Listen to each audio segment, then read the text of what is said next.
Há algumas semanas eu tenho dedicado os vídeos aqui do canal para o tema desistência, mudanças de ideia, abandono de projetos, que enfrentam esses dilemas de se ver ali várias opções na vida e não saber qual escolher. E aí no último vídeo eu falei que um dos grandes motivos para a gente abandonar nossos projetos é a falta de motivação, que leva à procrastinação. Vai passando 1 ano, 2 anos, 3 anos, daqui a pouco a gente está com vários projetos em aberto e a gente não finalizou nenhum. Hoje eu venho dar foco à desistência por causa da falta de confiança. Vamos falar da síndrome da impostora. Essa síndrome, ela acomete muitos multipotenciais porque nós multipotenciais sempre estamos aprendendo algo novo. E quando nós estamos aprendendo algo novo, nós nos colocamos na posição de iniciante sempre.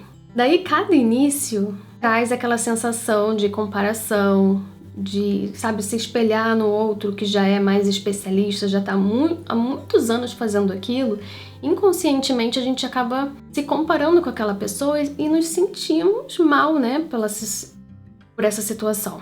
E isso alimenta a resistência. Esse termo resistência, ele é tirado deste livro aqui, A Arte da Guerra.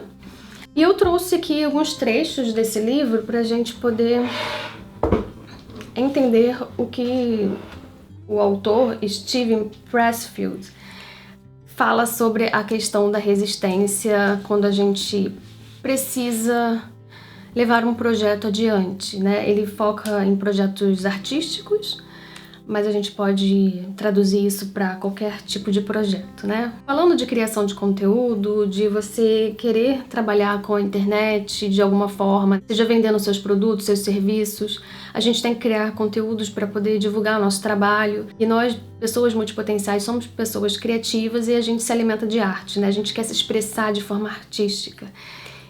Então a gente pode utilizar essas expressões e todos esses conceitos que ele traz no livro para a nossa realidade. Para a gente entender como funciona isso na prática, eu trouxe um vídeo de um canal que eu conheci ano passado, eu gostei bastante.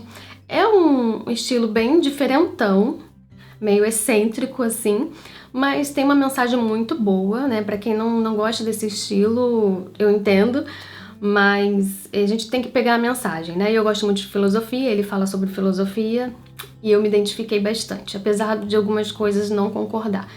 Mas enfim, vamos pegar a mensagem que é importante. No decorrer do vídeo eu vou pausando e vou falando sobre, e vou trazendo aqui alguns trechos do livro A Guerra da Arte. A Arte da Guerra é outro livro. Bem, vamos lá. Como lidar com a sensação de que não somos bons o suficiente? Tenho muitas ideias, já quis escrever livro, fazer jogo, já quis até abrir uma empresa, mas a insegurança não deixa. Parece que eu fui amaldiçoado. Deus me fez metade perfeccionista, metade procrastinador. Ou seja, eu me estresso com a qualidade das coisas que eu ainda nem comecei. E aí eu fico paralisado. Além disso, eu me comparo muito com os outros. Sinto que eu estou cercado de gente talentosa, enquanto eu sou uma farsa. A filosofia teria algum conselho para mim? Miguel, muito obrigado pela sua questão. O ponto é, a gente quer fazer coisas porque nossa mente foi inspirada por alguém. E é comum que você se cerque de referências, especialmente em tempos de redes sociais. Você vai seguindo artistas, profissionais, pessoas que parecem ter um talento natural para fazer o que você sempre quis.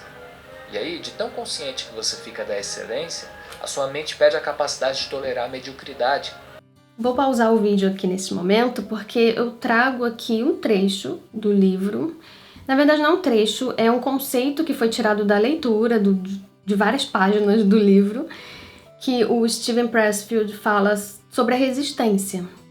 E ele diz que quanto mais importante é algo para você, mais resistência você vai sentir. Eu tenho aqui o trecho do livro, que ele fala da resistência em relação ao medo. Estar paralisado por medo, isso é um bom sinal. O medo é bom, é igual que duvidar de você mesmo. O medo é um indicador. E o medo nos diz o que devemos fazer. Lembre-se da nossa regra. Estou tentando traduzir aqui em tempo real, tá? Então pode ficar meio cagado aqui. Tá. Quanto mais medo temos de fazer algo, ou de responder a nossa chamada, né? Ele fala assim, a nossa chamada de... Tipo como se fosse algo espiritual, sabe? É fazer uma arte por conta do nosso chamado na Terra, essas coisas assim, né? Chamado divino, como você quiser chamar. Mais seguros devemos estar de que é exatamente o que temos que fazer.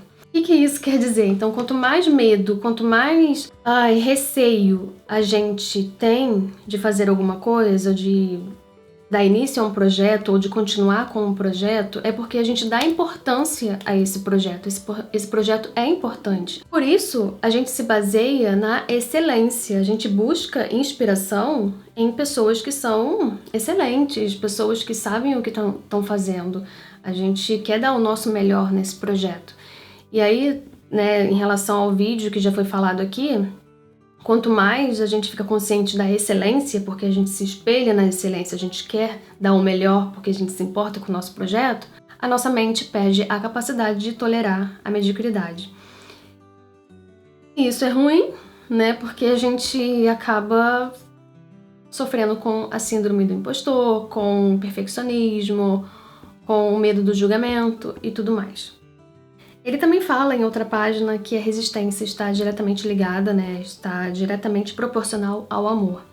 Se você não ama o projeto que te dá medo, você não sente nada. E o oposto do amor é o ódio, ou, né, a indiferença, que é pior ainda, você não sente nada, nenhum sentimento. Eu quis complementar com essa ideia para que a gente entenda que a resistência, ela faz parte, porque se não há amor, se não há importância no nosso projeto, a gente não sentiria nada, a gente seria indiferente, a gente não sofreria. E aí ele vai falar sobre isso mais pra frente no vídeo, então vamos continuar. No mundo perfeito, realmente perfeito, toda obra de arte viria acompanhada dos seus 300 rascunhos e talvez uma lista de concessões que o criador precisou fazer até chegar no resultado. Quando a gente olha para algo supostamente perfeito, é essa a história que fica de fora. Tudo que vale a pena ser feito exige um grau de sacrifício e dificilmente a gente fica satisfeito, porque a satisfação criativa é um paradoxo. O que leva a gente a querer fazer coisas, em primeiro lugar, é o descontentamento. Pessoas totalmente satisfeitas não têm motivo para fazer nada. Eu trouxe também o conceito do livro Essencialismo, do Greg McKeown, e também do James Clear, que é Os Hábitos Atômicos. São 2 livros que eu gosto muito, que eles se conversam, né, os conceitos e tal, as ideias.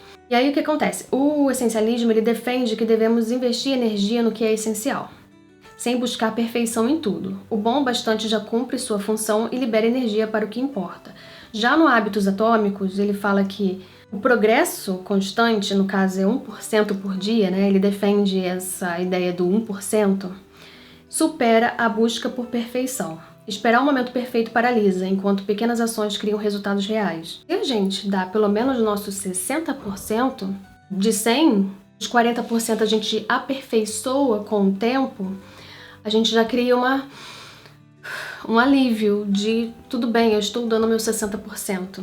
Pode ser que nunca chegue aos 100%, mas eu vou iniciar, eu vou dar continuidade e vamos ver o que vai acontecer. Eu vou dar o melhor de mim. E o melhor pode não ser 100%, né? Acho que pra ninguém é. Sempre a gente vai querer mais e mais, então se a gente atinge os 100%, a gente vai colocar mais 110%. Mas pensando aqui nos 100% como limite máximo de perfeição, eu acho que não existe e sempre vai ter esse sentimento de insatisfação quando a gente se importa por um projeto. Baseado aqui nesses livros do essencialismo, dos hábitos atômicos, a gente deve se apegar à ideia do bom o suficiente. Feito é melhor que perfeito. Eu sei que é clichê, né, de se ouvir, falar, todo mundo fala isso, já ouvi um monte, nunca deixo de ser perfeccionista. E claro, você ouvir isso vai entrar no ouvido e sair no outro, porque já tá batido, já não tem tanto impacto para você. Mas se a gente pensar num framework de como a gente pode fazer isso acontecer, já fica mais viável, já fica mais tangível da gente, assim que eu devo agir. O que acontece? A gente poderia fazer assim. pegar o conceito ali do 1% todo dia e também acrescentar a ideia do mínimo viável. Sabe aquele termo que usam MVP? Mínimo produto viável em português. Uma versão simples do produto que já entrega valor e permite aprender com feedback real. Então, esses 40% que fica faltando, pode ser que você atinja 90%, né? Sei lá, os 30% que está faltando para você atingir um limite aceitável de estou satisfeito com isso e está tudo bem, estou cumprindo com o propósito que este produto ou que este projeto se propõe a fazer, a gente consegue ajustar esses 30% com um feedback. Você só vai ter o feedback quando você colocar isso em prática. Por exemplo, eu quero começar a gravar vídeos para poder, de repente, criar produtos ou ajudar pessoas e ter uma vida, tipo, nômade digital, ou ter uma vida que me permita ter essa liberdade, né, essa autonomia de trabalhar por conta própria e em qualquer lugar do mundo. Você precisa se expor. Você precisa ver se as pessoas estão gostando do formato, receber os feedbacks, ter paciência, né? O profissional, o Steven Pressfield, no livro A Guerra da Arte, ele fala que o profissional, a mentalidade de profissional é paciente. Ele aguenta os percalços ali do início, aquela coisa de você postar e ninguém ver, de ninguém comentar, de ninguém interagir. Mas um dia isso vai acontecer, se esse projeto for realmente importante para você, se você ama isso, se você faz de coração e tem um grande propósito no final, isso vai valer a pena, todo esse sacrifício, né? Então você fazendo o seu mínimo produto viável, tipo, eu vou começar assim, do jeito que dá, do jeito que eu tenho, equipamentos, ferramentas, conhecimento, e aos poucos eu vou aprimorando isso, já te dá aí uma espécie de, como é que eu posso dizer, permissão para você começar. É você com você mesmo, você que tem que se permitir a começar e agir apesar da resistência. Aí como é que eu faço esse mínimo produto viável? Como é que eu faço isso na prática, no meu dia a dia? Como é que eu posso mensurar isso para colocar na prática de fato, né? Porque a gente fica muito com essas ideias subjetivas na cabeça. Muito lindo, muito filosófico, mas como é que a gente coloca em prática? A gente se apega a uma ideia do 1% todo dia, do James Clear. Ou a gente pode pensar numa maneira assim, se é 1% todo dia, eu vou trabalhar de segunda a sexta, então, segunda, terça, quarta, quinta, sexta, seriam 5% por semana. Eu vou botar aí um planejamento que eu tenho que avançar 5% do que eu tenho que fazer do meu projeto. Até sexta-feira eu tenho que estar concluído meus 5% do meu projeto. Eu tenho que, pelo menos, todo dia um pouquinho, me dedicar ao projeto para que eu sinta que o negócio está fluindo, que eu sinta que ele está em movimento, que ele não está estagnado. Porque uma coisa estagnada somente na cabeça entra lá naquele problema que eu falei no vídeo passado da falta de motivação. Se não tá evoluindo, se você não consegue mensurar, se você, tá tudo nessa mesmice, eu não consigo colocar em prática, com o tempo você vai perder a motivação, você vai deixar esse projeto de lado e você vai partir para outra novidade que vai aparecer no meio do caminho, que seja mais empolgante, que te traga mais prazer. Então a gente tem que tomar cuidado com os projetos que, se a gente identificou que aquilo é aquilo mesmo que a gente quer fazer, claro, depois de análises, depois da gente identificar se é isso mesmo que a gente quer e tal, a gente não largar o projeto de lado, né? Ou a gente não ficar paralisada esperando o momento perfeito para começar o projeto. Porque isso pode acontecer, né? Essas duas situações. Ou a gente larga o projeto para lá, ou a gente nunca começa. Como foi o caso aqui do seguidor, né? Do inscrito aqui que mandou a mensagem pro Ludo, que é o dono do canal. Falou, eu fico... como é que ele falou? Deixa eu voltar aqui. Eu me estresso com a qualidade das coisas que eu ainda nem comecei. É isso. Você se estressa com a qualidade de um projeto que você ainda nem começou. É o perfeccionismo agindo, a resistência querendo te deixar empacado, sem você colher frutos de algo que realmente você tem potencial para colher. Você sabe que você tem as habilidades que são necessárias, ou que pelo menos você tem a capacidade de se evoluir, né, de se desenvolver para atingir essas habilidades. Você tem o interesse, você se empolga com a ideia, mas você fica só naquele ideal de um dia, quem sabe, eu estarei pronta para iniciar. Bem, vamos continuar com a reação aqui, deixa eu ver. Tem uma parte aqui que é interessante. Nietzsche uma vez escreveu: aquele que tem um porquê supera qualquer como. Ele se referia à nossa capacidade de não desistir, mesmo diante das adversidades, incluindo aquelas criadas pela nossa própria mente. Trazendo aqui para o nosso contexto criativo, podemos complementar essa frase: aquele que tem um bom porquê supera qualquer como. Porque veja só, quando o nosso porquê é baseado numa ilusão, nossa vida sempre vai ser mais difícil. Por exemplo, eu vou avançar aqui um pouquinho. A parte que interessa. esses tipos de porquê, que não tem tanto a ver com o nosso ego, além de serem mais motivadores, são mais resistentes ao perfeccionismo. Afinal, não é que nossa mente realmente espera a perfeição, é que ela tem medo. Medo de estar tão abaixo das nossas referências que o mundo vai apontar o dedo pra gente e rir. Tá, o que ele tá trazendo aqui? Ele fala sobre os porquês autênticos. Então, no caso dele, por que você faz vídeos, né? Se fosse uma pergunta feita pra ele. Aí ele fala: eu quero ajudar as pessoas, eu quero fazer a diferença, eu quero espalhar as minhas ideias, né? Ele gosta muito de filosofia, entende muito, então todos os vídeos dele têm essa ideia de passar esses conhecimentos que ele adquiriu através da filosofia. E não esses como é que fala? Esses porquês, né? Esses motivos meio genéricos, tipo, eu quero ser rico, porque a gente sabe que de uns anos pra cá muita gente enriqueceu fazendo conteúdo na internet, né? Seguindo essa carreira. Eu quero ser famoso.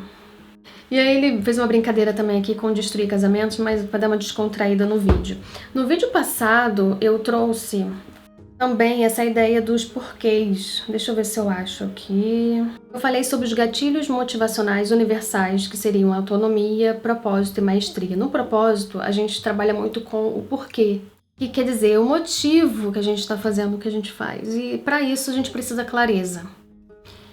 E se você se interessa em se aprofundar um pouco mais, eu te recomendo esse vídeo, tá? Que foi um vídeo anterior e que complementa aqui a ideia deste vídeo que eu estou reagindo. Vamos continuar. Quando você ajusta suas motivações de modo que elas não tenham tanto a ver com você, se tiverem, que seja de um jeito mais gentil, é muito mais fácil superar esse medo, porque aí de repente não existe mais tanta razão para querer se proteger. Quando deixa de ser só sobre você, fica mais fácil pedir ajuda, aceitar seus defeitos, talvez até comunicar suas inseguranças através da sua arte. E nesse momento acontece uma coisa muito especial, você percebe que você não está só. O mundo está cheio de gente querida que entende o que você sente, quer ouvir, quer ajudar. Sim, existe muito babaca por aí. O medo da nossa consciência não é totalmente infundado. Assim que você começar a acreditar em si, você vai encontrar gente escrota que vai focar nos seus defeitos e tentar te colocar para baixo. Além dos problemas internos que nós temos com nós mesmos, a gente também tem que enfrentar os julgamentos externos. Mas em relação ao que a gente já sente dentro de nós, a crítica, a autocrítica é muito maior do que a crítica externa, porque as pessoas estão vivendo as suas vidas, elas estão preocupadas com elas mesmas, ainda mais hoje em dia, as pessoas estão cada vez mais egoístas. Elas podem até tirar o tempo ali pra dar uma sacaneada, sabe? Às vezes por despeito, às vezes por inveja, ou às vezes por achar que tá no direito de dar a opinião dela sem ter sido perguntada, né, ou solicitada. Mas ela vai falar o que ela tem pra falar, a opinião dela, que ninguém pediu, e vai fazer o quê? Seguir a vida dela. Mas aí você pega essa opinião diante de 100 comentários positivos, 100 pessoas falando maravilhosamente sobre o seu trabalho, você pega um para poder se depreciar e confirmar as suas suspeitas ali de que você não é bom o suficiente para começar ou continuar um projeto. Mas aí cabe a questão: por que diabos você precisaria da aprovação de alguém assim, em primeiro lugar? É preciso imaginar um piquenique e convidar a voz cri-cri da nossa consciência para uma conversa. Minha querida, você tá com medo de quê? Se a gente incomodar um babaca hoje, que maravilha, é um sinal de que estamos no caminho certo. Se não ficar tão bom quanto esperado, que ótimo, quer dizer que ainda dá para melhorar.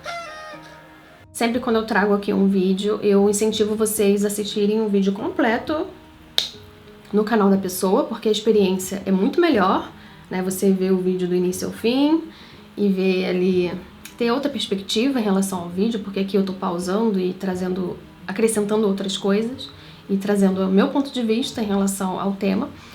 Mas eu vou deixar aqui, tá? Para vocês poderem conferir o vídeo original na caixa de descrição. Bom, para finalizar este vídeo, eu trago um outro conceito de outro livro, que inclusive eu já falei aqui no canal, em algum vídeo que eu não me lembro qual. Se eu lembrar, eu coloco aqui pra vocês. Que seria aquele livro... Calma aí que eu vou mostrar pra vocês, tá? É esse livro aqui, que tem esse título em espanhol, mas em inglês é Deep Work, né? Tipo trabalho profundo, alguma coisa assim. Vou deixar... Eu sempre me confundo, porque eu tô lendo em espanhol. Mas é só pra gente finalizar esse vídeo com mais um framework pra gente dar uma completada aqui na ação, né? A gente precisa da ação. A gente precisa primeiro entender o problema, depois a gente precisa pensar como eu vou agir apesar desse problema e entender, né, que isso é normal, que todo mundo passa por isso, que isso não é uma coisa limitada a você.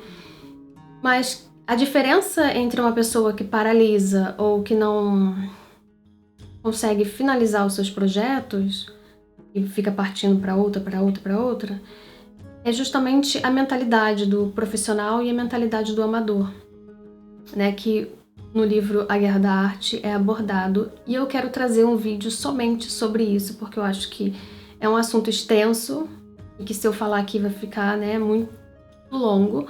Então a gente pode deixar este assunto para outro vídeo, essa diferença da mentalidade, porque eu quero trazer também vídeos com esses temas de mentalidade, né? Mentalidade de escassez, mentalidade de profissional amador, mentalidade de etc, etc. O que for conveniente aqui para os nossos conteúdos. Bom, aí focando lá no trabalho profundo, trabalho focado, alguma coisa assim, o Cal Newport, ele fala que a nossa atenção profunda é um recurso escasso, ainda mais hoje em dia, né? Para produzir algo de valor, precisamos proteger blocos de tempo livres de distrações. O trabalho profundo é curto, intenso e focado, muito mais eficaz do que horas dispersas. E como é que a gente pode fazer isso na prática? A gente pode reservar uma janela de, sei lá, vamos supor, 45 minutos, dedicados só à execução, sem pesquisar ou revisar, apenas produzir. Porque nessa que a gente fica só revisando, vendo se tá bom, e aí a gente trava por conta do perfeccionismo. Então a gente precisa falar, agora eu vou criar, depois eu tiro um tempo para poder ver se isso ficou legal, se não ficou, vou refinar, e a gente vai dando uma lapidada no processo. Então, para finalizar aqui, a ideia do 60% é mental, né? Se permitir começar imperfeito.